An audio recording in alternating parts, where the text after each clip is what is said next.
Bonjour à tous, aujourd'hui mauvaise nouvelle, dernier épisode de la série de vidéos des exercices que vous ne faites jamais. J'ai fait tous les autres groupes musculaires, le dos, les triceps, les quadriceps, les ischios, les pectoraux, les épaules, les biceps, les avant-bras, les trapèzes. Aujourd'hui, on finit avec les abdos et un petit peu de mollets. Pas une tonne d'exercices dans cette vidéo-là, mais vous allez voir que ça vous permettra quand même d'avoir un petit peu de variété. Le principe est simple, comme les vidéos précédentes. Je vous démontre l'exercice. Je vous explique pourquoi il est intéressant, comment l'intégrer à votre routine et vous n'avez plus qu'à le tester et me donner vos impressions dans les commentaires. Le premier exercice aujourd'hui va être pour les abdos. Et vous le savez en regardant mes vidéos précédentes que je suis très attentif à l'amplitude de mouvement de chaque groupe musculaire.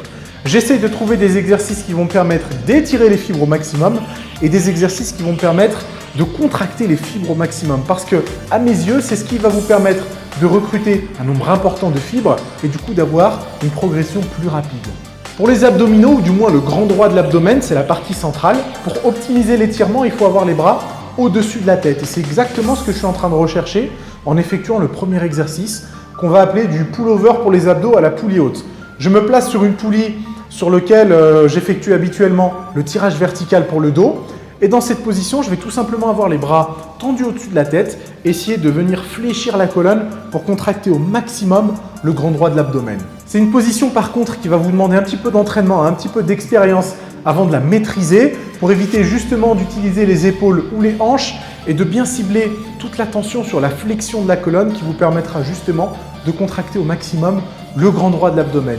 Donc ne soyez pas trop pressés, commencez avec un poids très léger, essayez de vous concentrer sur l'exécution et petit à petit augmentez le poids et vous verrez que les sensations seront au rendez-vous. Avec le premier exercice, on a essayé d'optimiser l'étirement du grand droit de l'abdomen. Avec le deuxième, on va essayer d'optimiser la contraction du grand droit de l'abdomen. Vous l'avez vu dans une de mes vidéos précédentes, j'aime beaucoup faire du relevé de jambes suspendu à la barre aux tractions. Tout simplement parce que ça va optimiser l'étirement, justement parce qu'on a les bras au-dessus de la tête. Mais du coup, pour optimiser la contraction, il faut faire le contraire, il faut avoir les bras le long du corps. C'est pour ça que faire du relevé de jambes ou du relevé de genoux aux barres parallèles, les barres parallèles que vous utilisiez pour les dips, c'est une excellente façon justement d'optimiser la contraction du grand droit de l'abdomen. Encore une fois, ça peut vous demander un peu d'expérience, un petit peu d'entraînement avant de maîtriser parfaitement cet exercice. Mais honnêtement, maintenant que je l'ai découvert et maintenant que je le maîtrise, je le fais plus souvent, cette variante-là plutôt que celle suspendue à la barre aux tractions parce que justement, j'arrive à avoir une contraction beaucoup plus puissante. Donc testez-le et dites-moi ce que vous en pensez. En troisième exercice, on a un mouvement qui va cibler les obliques, ou plutôt le petit oblique. Le petit oblique, c'est la bande musculaire que vous avez sur le côté du corps qui vous permet de faire des inclinaisons. Je vous ai démontré un exercice pour le petit oblique il y a quelques mois dans ma vidéo sur les abdos, celui avec la poulie haute, où vous essayez de refermer l'angle pour contracter au maximum. C'est un exercice que j'aime bien, mais honnêtement, faire tout le temps le même exercice, c'est pas très motivant, ça en devient lassant et du coup, ça en perd un petit peu de son intérêt. Et du coup, il y a quelques mois, je suis tombé sur un exercice qu'on appelle le soulevé de terre suitcase. Suitcase en anglais, ça veut dire mallette. Et cette variante du soulevé de terre consiste à placer la barre d'un côté du corps et de faire l'exercice de soulevé de terre à un bras de façon unilatérale.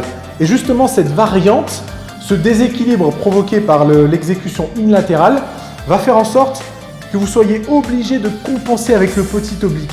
Et du coup, ce qui en fait un exercice intéressant, c'est que c'est un exercice de base avec lequel vous pourrez utiliser des charges assez lourdes et du coup, la stimulation sera encore plus intéressante. En quatrième exercice, j'avais décidé de vous parler de l'entraînement des mollets. Malheureusement, pour trouver de la variété sur les mollets, il faut chercher loin parce qu'à part faire le mouvement assis, debout ou à la presse à cuisse, on n'a pas vraiment de liberté. Et n'oubliez pas que cette série de vidéos, c'est pas juste pour vous montrer des exercices bizarres que vous n'avez jamais vus, c'est pour vous montrer des exercices qui ont un intérêt, qui peuvent vous apporter de la variété et qui pourraient faire en sorte de vous faire progresser un peu plus vite. Par contre, ce qu'on oublie, c'est que les mollets ont un muscle antagoniste qui est le tibial antérieur. C'est le muscle qui recouvre l'os du tibia. Et exactement comme il serait un petit peu bête de travailler les biceps sans travailler les triceps, c'est un petit peu bête de travailler les mollets sans travailler le tibial antérieur. Et du coup, je vous ai trouvé un petit exercice fait à la poulie basse, justement pour travailler ce muscle-là du tibial antérieur. Ça peut être un petit peu compliqué niveau mise en place, mais vous verrez qu'une fois que vous serez bien calé, une fois que vous aurez compris comment contracter ce muscle-là, honnêtement, vous aurez d'excellentes sensations et je suis sûr que ça pourrait rajouter un plus à l'entraînement de vos mollets.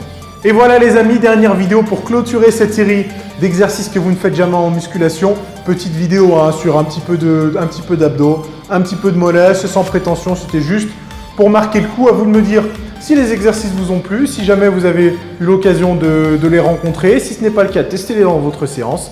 Comme d'habitude, donnez-moi votre ressenti et je vous donne rendez-vous pour une autre série de vidéos aussi intéressante très bientôt. Allez, salut à tous!